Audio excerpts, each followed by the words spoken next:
Well, hello, everybody. Welcome to Talk Freedom. And today we have a special guest, Liam Madden, who is a Republican running for U.S. House, correct? I would say I'm an independent who won the Republican primary, and I am running in the general election to be Vermont's representative to Congress. Welcome, welcome. And thank you for coming. And Jim and I are here today to talk to you. Jim, uh, have you any questions right off the top, or would you like to introduce is it your son there? Yeah, hey everybody, this is Win. Goes by Winnie a lot. He is my very, very new family member, fresh to the pack, and he's around 4 months old, and he'll be joining us. So thanks for bearing with us. What is your what how many in your family? There's one Winnie, one June, and my wife Lauren, and me, and then we have a dog and some chickens and some cats. Sounds good. Yeah, it's a good scene. Jim, would you like to fire some questions or shall I? Well, I did have one question. Does the dog protect your chickens? He's a herding dog, and chickens don't much like to be herded. So we've kind of trained him to just leave them alone as best as we can. But he Mhm. does when anything threatens the chickens, he has some brotherly instincts and goes to help them out. Oh, great. All right. Yes, I wrote an article in 2006, 2008 called Homestead Homeland Security equals free range chickens, Jerusalem artichokes, and a good dog. Oh And wow, I'm with you. I'm with you on that. All fronts.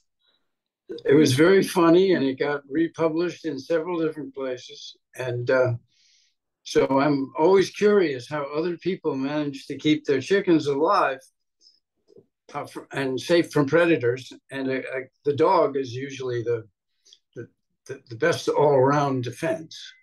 Well, I do pay a yearly bobcat tax. One bobcat will come and take one chicken and then leave us Yes. alone for the rest of the year. Oh, So wow. it's probably the best kind of predator to have. I would actually be happy to lose a chicken to a bobcat. Yeah, But it's the raccoons and the mink that I hate because they kill them all yeah, and and leave they them. don't even eat. They're awful. Well, I have a raccoon living in the garage, and my approach is to leave out some food every night, so he goes for that, not the other. Ah, so down to business. Uh, what is what is your perspective on the electric cars? And I'll try not to Oh, okay. taint it with mine. Um, I am a renewable energy professional. I won MIT's Solve Award for businesses that are focused on business models that are addressing sustainability. And I think electric cars, I mean, there's a lot to talk about. We could have the whole show about electric cars. Where do I even want to start? So the only reason we're really talking about electric cars, why that question would be relevant, is because people feel compelled to go in that direction because of climate change.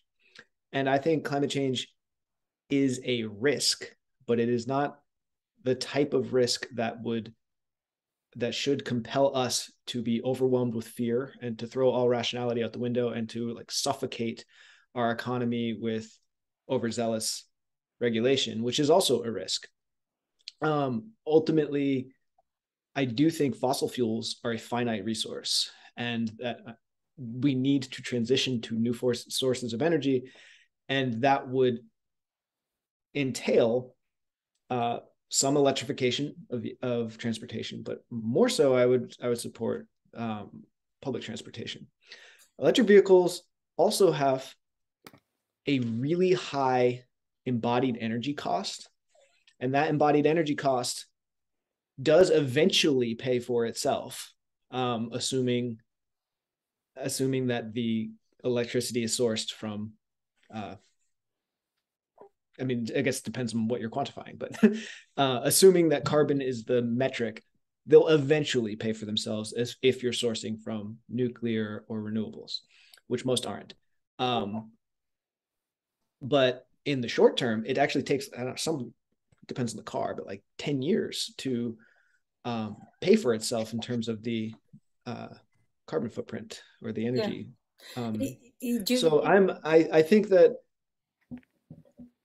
I'm not like banging my fist in the air, screaming for more electric cars. I'm fine if people want to buy them. We obviously need to think about the massive upgrade of the grid that would be entailed, because we can't really support electrification of everything that fossil fuel does without massive upgrades to the grid infrastructure, which I'm fine doing, but we would have to logically and rationally plan for that and not just force people to transition away from fossil fuel vehicles without planning for it. And we shouldn't do so in a way that economically burdens the people who could least afford that transition. what So about I don't know. I have a what? lot of thoughts about it, but Yeah, I just kind of laid yep. out some of the initial things that come to the top of my head. Well, just between you and me, I think it's an insane idea to go into electric vehicles as if it's going to save pollution. I think and I wonder what you think about whether uh, part of the greater agenda is the ability from a central location to control the availability of electricity to charge the cars, as we saw in California, where people are told to get electric cars but not to charge them. Uh, so Mm, there's an amount of freedom that will be surrendered by going into electric cars. Not to mention, you haven't. What about the amount of rare earth minerals that go into each car? right, right. Ultimately, yeah, I think a better public transportation system really has to be the way of the future, or take much more of the burden of transportation. Some people, Sorry. some people might think what you said is really out there about a central authority controlling the access to electricity, but I was just in a customer's house last weekend in Wilmington, and I was looking at their house, helping them design a heat pump system, and they said they don't want a connection to Google Nest thermostats because they just heard a news story from Colorado where the state government was controlling the temperature in people's houses. Everyone who was connected to Google Nest, which is just wild. So, I mean, that's happening as of right now. Now, like, I think that just lends some credibility to what you just said about the government being able to control access to energy for certain things. And that kind of thinking concerns me. I mean, it's happening right now. Why wouldn't we speculate that it would happen more? It's happening in Europe. And what about hydrogen? Then I will I'm sorry, I couldn't. What about hydrogen? hydrogen cars. Oh, I don't know a lot about hydrogen, but I do know that hydrogen is the tiniest molecule, and it's very hard to store efficiently, and that kind of needs to get worked out a little bit better. But I guess I'm open minded about hydrogen. It still takes energy to break apart the bonds of oxygen and water to make just pure hydrogen, and that would entail some other source of energy that is more long lasting at the very least, and easier on the environment. And I would look to, so I'll just get right into it. If I had $100 to invest in our public energy future, I'd probably put $40 to $50 of that into new energy technologies that are on the brink of commercialization, Manhattan Project style research and development, to things that are not really in the Overton window of what people talk about as, it's either renewables or more drill baby drill, or some people who are pretty hip to it, like you, might say hydrogen. But there are other things also on the horizon. MIT has an offshoot startup called Quaise, which is revolutionizing geothermal energy. There's a Harvard MD and MIT electrical engineer named Randy Mills, who I've gotten the privilege to talk to, who has a company called Brilliant Light Power that has been developing a technology based on hydrinos. What the hell is that? It's basically a form of hydrogen that operates at a lower electron orbital and emits light. And it is something he's received $120 million of investment. He's not just some crank in his garage, right? Like, he's a serious scientist doing paradigm shifting work. So I would invest in those paradigm shifts of energy, but it would be foolish to not invest in some of the proven technologies just in case those things take longer to develop. And of the proven technologies, I think thorium-based nuclear energy would probably have to receive like 10 to 20 of my $100. Things that just reduce our energy needs, so we not just use less energy, but also can survive better if energy becomes much more expensive. Things like public transportation, better housing infrastructure, better building infrastructure would probably receive around 30 of my dollars. And then the rest would go to existing renewables. And so that's probably like, the rest is 5 to 10. So that's kind of how I would prioritize what the energy future looks like. So we're talking about, well, what powers hydrogen? What powers the creation of hydrogen fuels? I'd be all for it if we had thorium nuclear or hydrinos or like really revolutionized geothermal. But as of now, it would just, I think it'd be a really big burden on very finite and crude technologies. But I'd have to look more into thorium nuclear and how it differs from the nuclear power plant that we spent a long time getting shut down. So some of the I can send you some links from some thorium developments, but some of the top line high level differences between thorium and others, uranium, is that one, the fuel is less dangerous for less long. It's still really long time because uranium takes thousands of years to decay safely, and this is like hundreds of years. Hundreds of years is still a really long time, but if we have 95% less waste, then that has to be it's a downside. It's absolutely a downside. You can't get rid of waste as being one of the drawbacks of nuclear energy. But if we had 90% less of it, it's got to count for something. And if it lasts way less long, then it's got to count for something. Thorium is way more difficult to weaponize, which is why we don't have thorium technology, because that's just not what was developed by the U.S. Military establishment for what fuels to use. Thorium is way more abundant. So if we were to power the world off of uranium, we'd probably have like 80 years at existing uses of power throughput, but thorium would be thousands of years. So it's safer, it's more abundant, it's more difficult to weaponize, and then the issue about safety is really, doesn't even matter what fuel you use, it's the design of the plants. And instead of the 1950s models, there's ways to basically make it impossible, just through better design of nuclear power plants, make it impossible for there to be meltdowns. You could look up the youngest person to ever achieve nuclear fission. He was like 14 years old when he did it. His name is Taylor Wilson. He has a TED Talk, really fun TED Talk.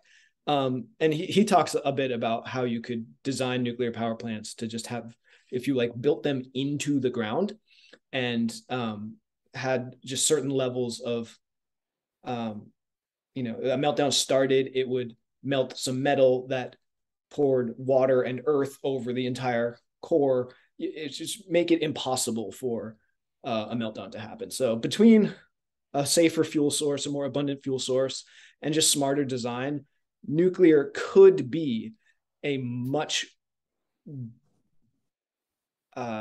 more sustainable way to power our civilization.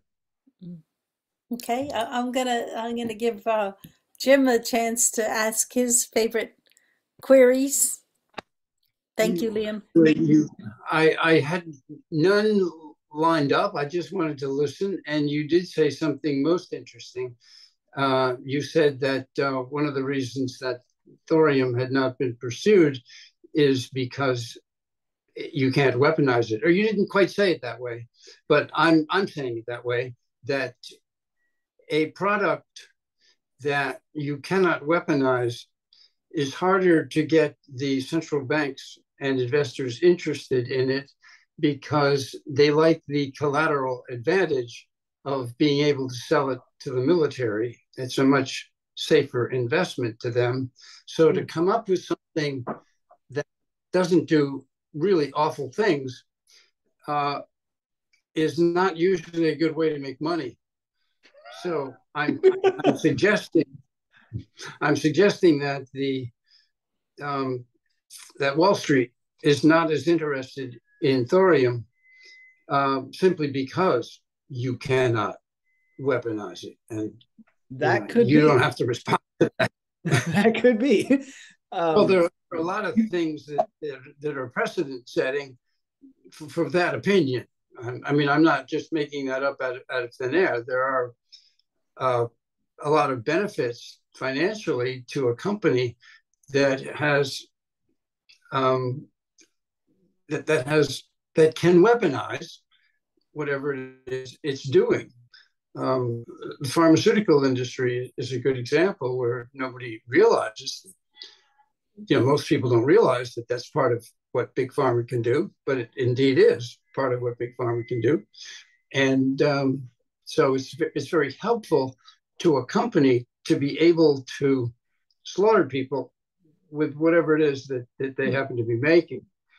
So anyway, I just thought I would throw that in there. Well, you mentioned something that caught my ear, which was public banking, and something that you guys said you share some knowledge about, some passion for, and I'm interested.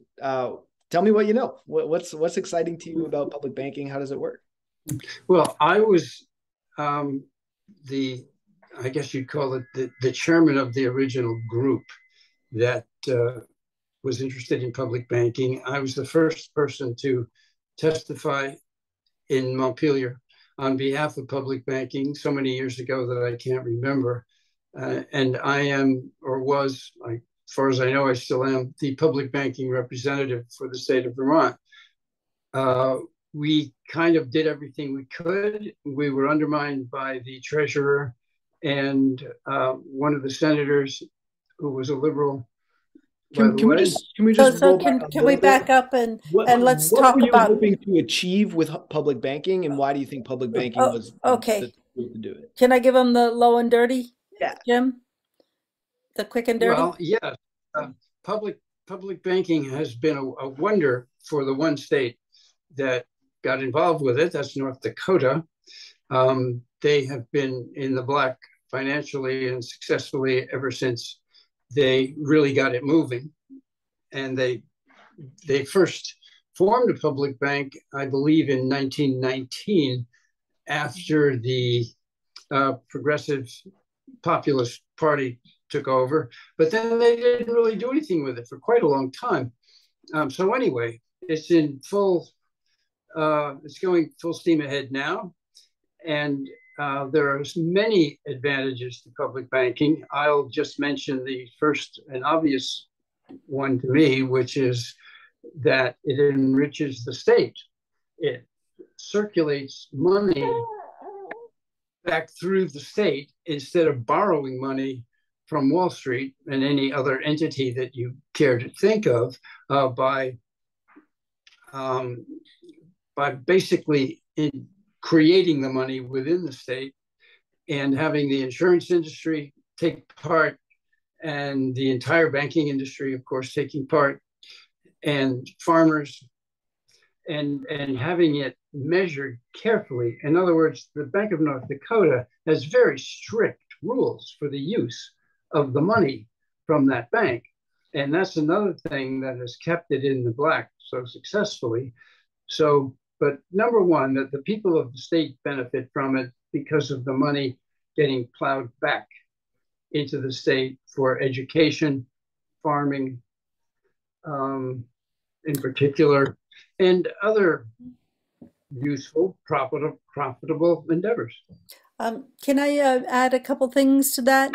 Yep. For the Public Bank of North Dakota was a response to the Federal Reserve Bank being created in 1913, which of course is not so federal. It's a private banking group or cartel that lends money to the U.S. It makes money and it puts the U.S. in debt, and then we pay it back.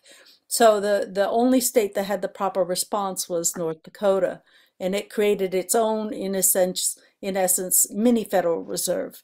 So its taxes go into the bank, and from which it makes its reserves, and it can guarantee loans through the banks of North Dakota. So, for example, here in Vermont, I think we only have 3 banks left, or Vermont-based banks, but North Dakota has, we've got similar amounts of people, about 600,000, but they have, I think, 95 banks, local banks, because loans are guaranteed.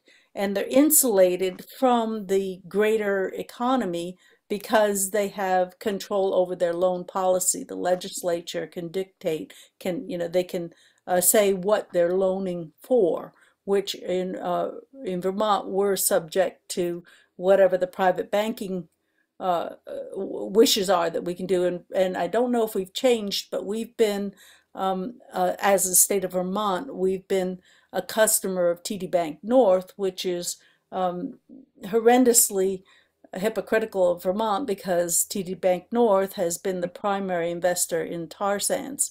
So there's what would happen is our taxes would go in and we would have more loan capacity, and we'd be recycling our money and creating money for the state of Vermont and sending it back. So it would be more of a closed loop. I hope that helps. Mm-hmm.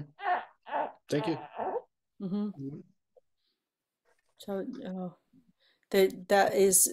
that's a huge interest is our debt-based money system, because we only get new money by going into debt, and that's what's the cause of so much destruction. Yeah, but it's still, the Bank of North Dakota is still within the debt-based system. However, right, when you recycle that interest back into the state, then you don't have to you don't have to become a slave to the Federal Reserve. Right. That's right. Of which there are 8 banks. We worked together, and we got I ran on that, and I think Jim, you ran on it, and we went to the GovOps committee. We got a lot of people really interested in it, and what we found out was that key chairs, even though a whole committee would be interested in it, a chairperson could block it from moving forward, and or a treasurer, our particular treasurer, would just mouth the intentions of our banking lobbyist, Chris Delia, who represents the bank of the major banks. He's a lobbyist for the bank, and so it was really sideswiped right at those gateway places in the legislature. That's the way of the sausage is made, as they say, right? Yeah. But well, I became much more enamored of the legislature as a result, because they were very positive about having a study. A study was done through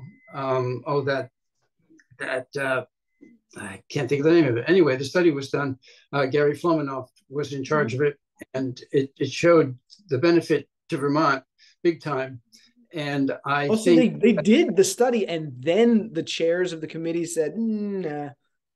Well, the what one chair of one committee who refused to pass it on to the last committee, there were three committees: government ops, finance, and appropriations. And I believe it was appropriations or finance refused to pass it on to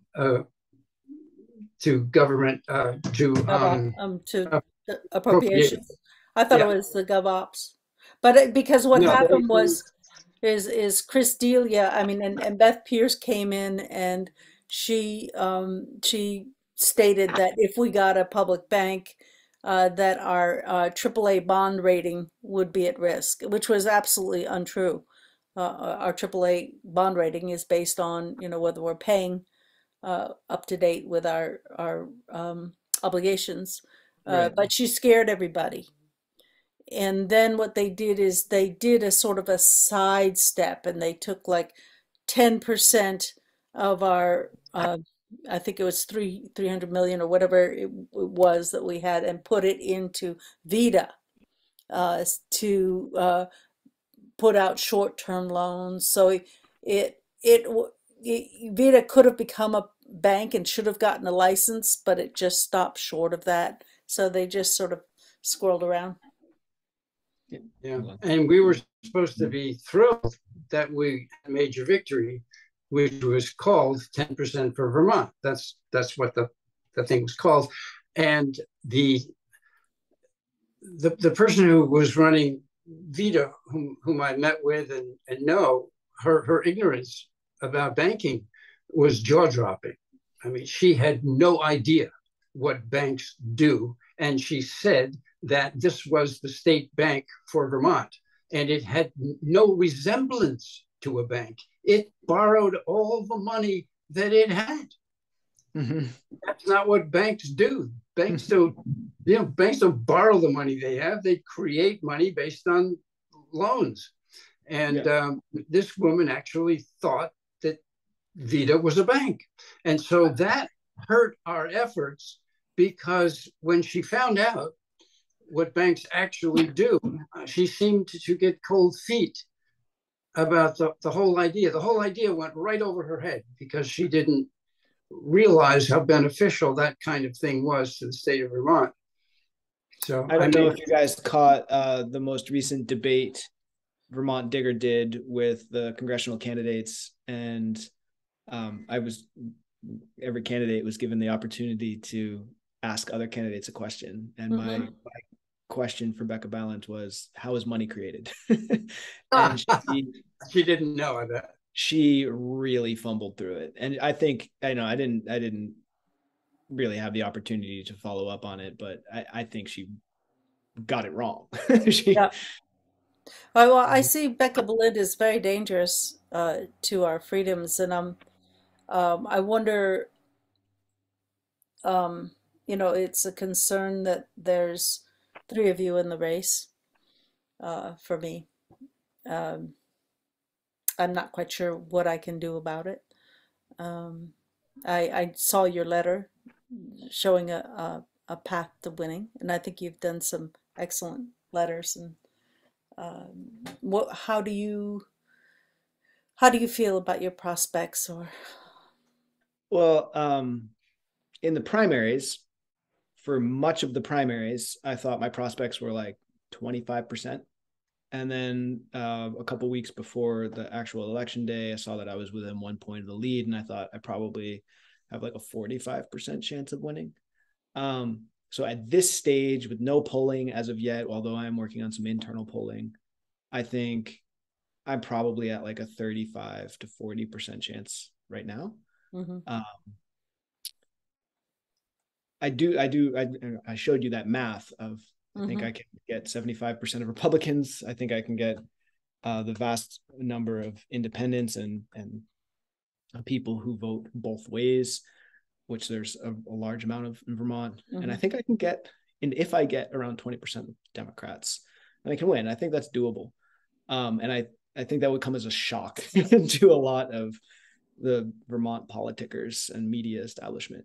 So it's really about name recognition, and what's being not working in my favor right now is that Becca Balance is backing out of all of these local debates. She backed out of one in Rutland today. She backed out of one in Manchester yesterday. So she understands that the more people know who I am, the worse it is for her. And so she's just making less and less opportunities for that. It's so cowardly. It's quite cowardly, yeah. It's so undemocratic. It's so inappropriate not to be present for a contrast. It shows just a complete cowardice. But yeah, I have a path to winning, and I'm interested what happens this next couple of weeks, because I have two statewide Vermont media stories featuring me. One is from Vermont Public Radio, and the other will be from Vermont Digger. So the more statewide attention I can get, I think the more I will be a really serious contender. Hold on, I'm going to try and grab a charger to help my light stay on. Okay. Jim, maybe facing the same old problems when you're against somebody with massive money behind her campaign and name recognition, just betting on the momentum of name recognition, and it always wins. That's the sick part of being a Vermont. Well, it probably is the same way in every state, but it's certainly true in Vermont. If you look like you are a reasonable moderate person, and you tell the woke people everything they want to hear, and you have name recognition, you're going to win, no matter how god awful a congressperson or whatever it is you're running for. No matter how awful you are, you're going to win if you do those things, and she knows that. Yeah. And of course, she got recommended by Sanders, which is enough for me to know. But that's what does it in the state of Vermont. Yeah, it's too bad. People aren't. They rely on other people to make their decisions for them, and we really need community meetings in circles to generate the best ideas. And Vermont really limits the how much press you get. How has the press been for you? I've seen some good positive press for you, Liam. Well, early in the race, I almost dropped out, because I thought, wow, I truly believe I have some credibility in this race, and I bring very interesting perspectives, and I was getting absolutely no media attention. I thought, I have no chance of winning. Why even bother? The only thing that kept me in was that I had to go and get 500 signatures, and I had to talk to 500 people to do that. And I realized that people were very receptive to what I was saying. And so I was like, oh, screw the media. I think there is a path if I can just connect with people. And I just need to be creative and effective of how to connect with people. But by and large, the media has done the worst thing it could do for me, which is ignore me. I would rather have the controversy, or the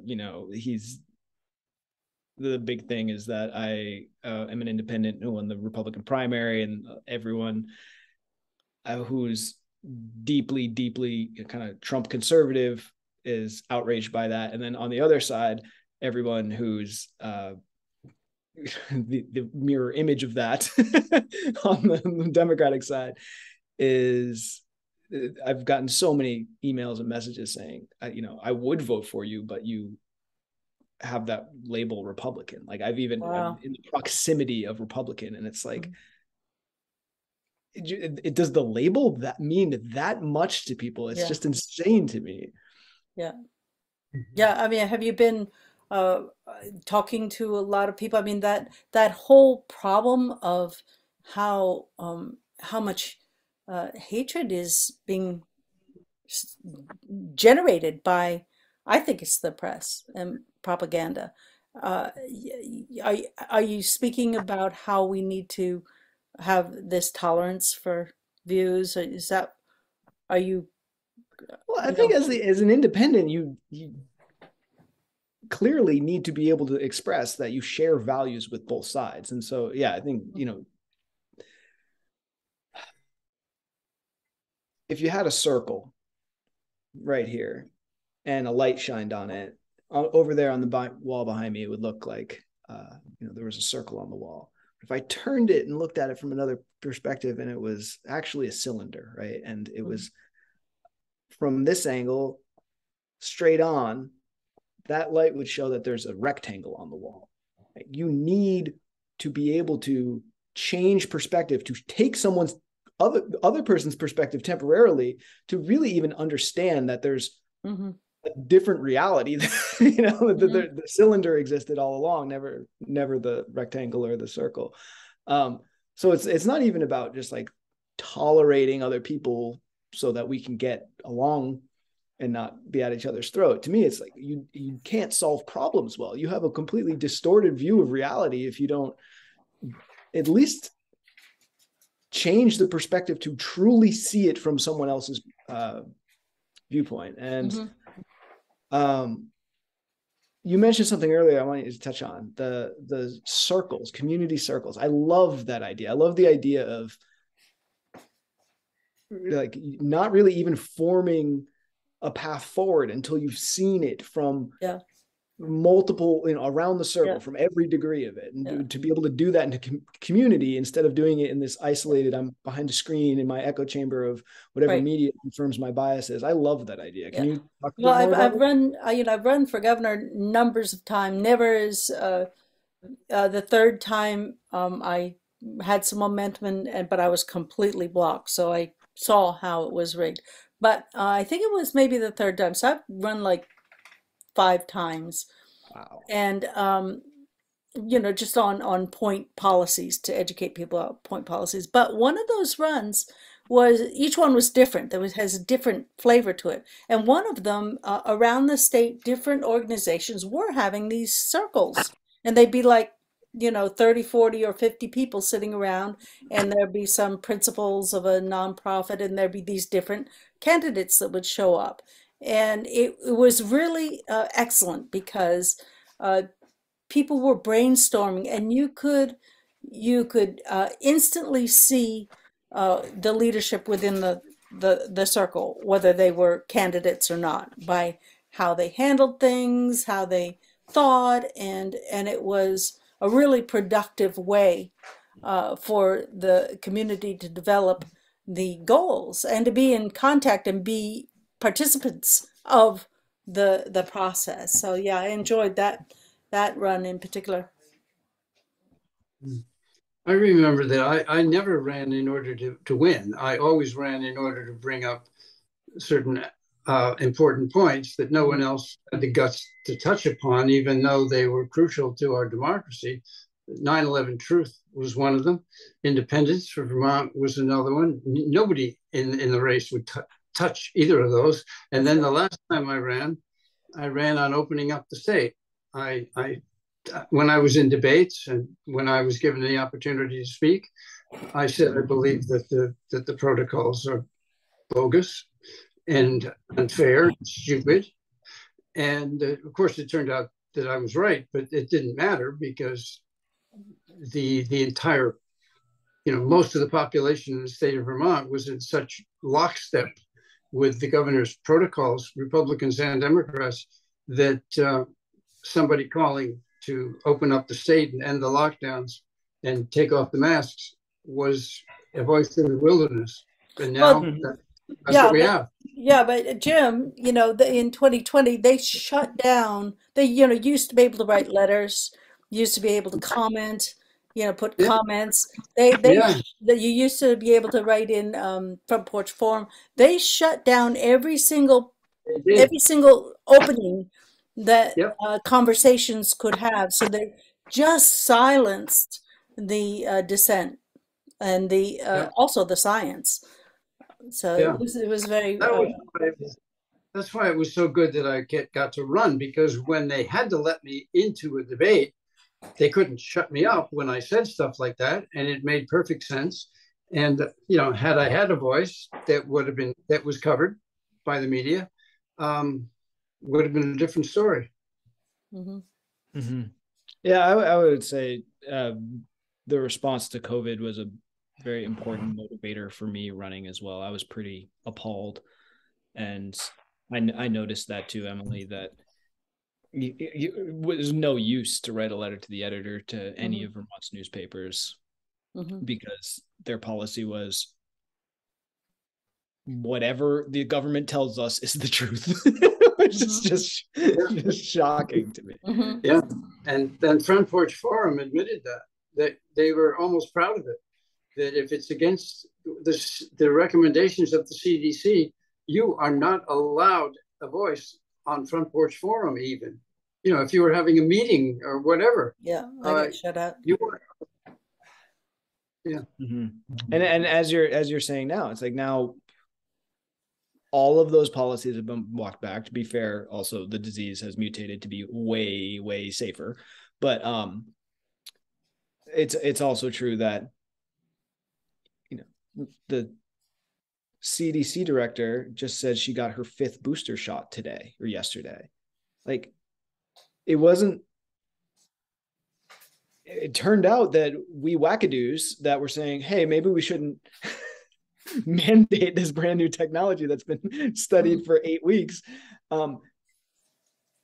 If we had known that it would take 5 shots in a year, that's not a vaccine. A vaccine does not take 5 shots in a year to keep you safe. And it's not effective. It's not effective. And this new shot, what they've studied on 8 mice? On 8 mice is the study. That's it. And they've gone ahead. I think, I don't know whether it's an emergency approval, but it's so insidious and it's such a trespass. Well, I mean, even if it's not an emergency approval, the lead vaccine safety officials in the FDA resigned this year. They resigned in protest because they couldn't attach their names to the science being done. Mm-hmm. Yeah, it's been a huge crime as far as I'm concerned, and I don't think we have seen the awakening of the people to exactly what's been done to them yet. And when we do, it's going to be a very interesting clash between the public and their, the betrayal of trust. Well, that's the point I was trying to get to for when you said, Jim, that of course you're right now, but no one will ever care. It's like no one's ever going to make fanfare that they were wrong about this, and most of them will actually just say that they were on the opposite side all along, as we look back on the Iraq War, and now that it's popular to say it was a travesty and it was based on lies. You have people like Donald Trump, for instance, say, "Oh yeah, it was a travesty. I was against it all along." Well, like, he wasn't. People have very selective memories. They always think they were on the right side, but it's very few people that were, really doing the burden of shining that light of sanity throughout when it was hard to do so. Yeah, and that's when I left being a Democrat. Really, was that Democrats wouldn't go there, and I was really shocked at how my fellow peace activists wouldn't go into the inappropriateness. Into the what? They wouldn't look at the facts. The peace activists wouldn't look into the facts about Ukraine either, and they're peace activists. It's just it's mass formation, and I just wrote a review of the book, The Psychology of Totalitarianism. Did you like it? I liked the book, and hopefully you'll read my review of it. It's posted at Guy Page's publication, the Daily Chronicle, and it's I will. Yeah. Yeah. And I can get your email from Emily, and I can send you the link to either the Vermont Independent, where it's posted with an interview of Matthias Desmet, or I can send you the link to the Vermont Chronicle. Mm-hmm. I think you'd Excellent. Please. appreciate the. So I take it you must know Rob Williams, both of you. Mm-hmm. Oh, very well. Yeah, yeah. He's great. Yeah. Mm-hmm. Well, what is your we were wrapping up it right now, Liam. Do you want to let me give you the opportunity to uh, bring up the last topic and close out the show? Well, I think that has to be uh, this health of our political system, and that's the real reason I'm running. Like, there's lots of other factors, contributing factors. It definitely wasn't COVID alone. It definitely wasn't my experience in the Iraq War, or what's happening in the environment. The overarching factor to me is a complete lack of confidence in our political system's ability to solve large, complex, scary problems. And they all come down to whether it's whatever's really important to people, whether it's inflation or the way big tech is expanding and choking out all of the dissent in our public discourse, or good old-fashioned war. It really all comes down to this age-old problem of humans growing their power, and often that's through the growth of technological power, in a way that outpaces our growth of wisdom and compassion. And I see our politics as this perfect embodiment of that problem, where we have like Donald Trump and Joe Biden as the options to be the most powerful people in the world. That is not an indication of a really sick system. And we all know it's a disgrace to our potential. And I think of people like Albert Einstein and Thomas Edison as, why can't we have the kind of society where we make that a normal trait among our children, that kind of curiosity and ingenuity, or the moral courage and clarity of Albert or Martin Luther King or Frederick Douglass, or the resilience of a Helen Keller. This is our potential, right? And where we are is squabbling about these tribal propaganda wars. And I have a complete lack of faith in this two-party system to actually fulfill our potential, to actually solve our problems well, to actually represent us, to do anything other than drive us apart and give the commonwealth to oligarchs. And so the name of my campaign, the title of my website, is not Liam Madden for Congress. It is Rebirth Democracy. And it really is centered around the idea of how can we, not saying burn down the institutions or crumple up the Constitution. It's like build upon the Constitution to find ways to bypass politicians who are stuck in gridlock, who are corrupt, who aren't listening, and to not just give people more power, although definitely give people more power, because as Thomas Jefferson said, there is no safe depository for the ultimate power of society other than the people themselves, right? So if we're stuck in this system that isn't correcting itself, then we have to come back to the people to give them the opportunity to correct it. And Thomas Jefferson also says that the rest of that quote is, and if we deem them not enlightened enough to wield this power wisely, then the remedy is not to take the power from them, it is to help them be wise. So I'm not saying we just need to give people more power and have mob rule. I'm saying the technology exists, the innovations are possible to the processes themselves to make sure that people can act from, as you said, going around the circle and gathering and harnessing the best ideas and refining them so that they're not just pitting 51% against 49%, that they actually synthesize our values. This is possible. Technology really helps it because it helps the speed of communication, and it can actually filter up great ideas that span the ideological spectrum, just like our current information technologies filter up the most polarizing garbage ideas in social media.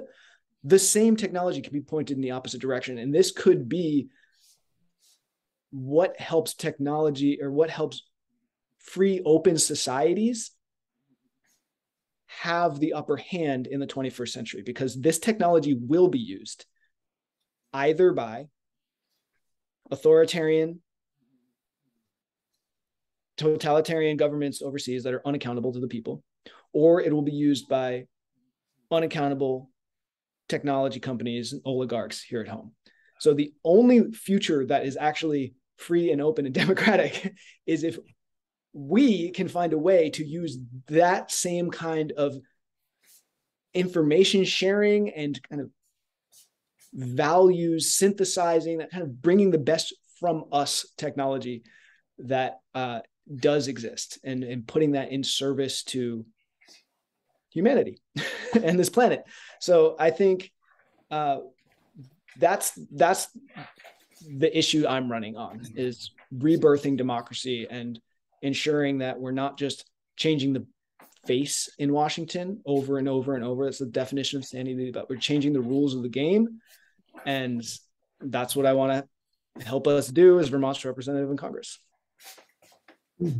Boy, you would love my review of Matthias Desmond's book. I have a feeling I will. Yeah.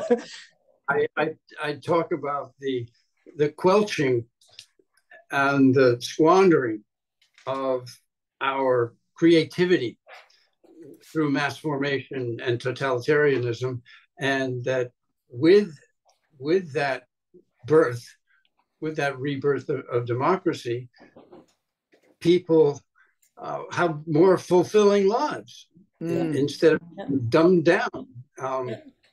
So thank you for that beautiful speech, by the way. Yes. I thought that was wonderful, what you said. Yes, thank you. We're resonating at the same place, Liam, and maybe beyond this run, we can talk again. I've given up politics, and I'm looking to get to these principles through an economic doorway. So maybe we can talk about what that looks like. But thank you for voicing such an important transition so well and leading us there. Oh, we're going to see more of each other for sure. Thank you so much for having me on, guys. Great to meet you too, Jim. Bye-bye. Bye-bye. Cheers. Thank you. Okay.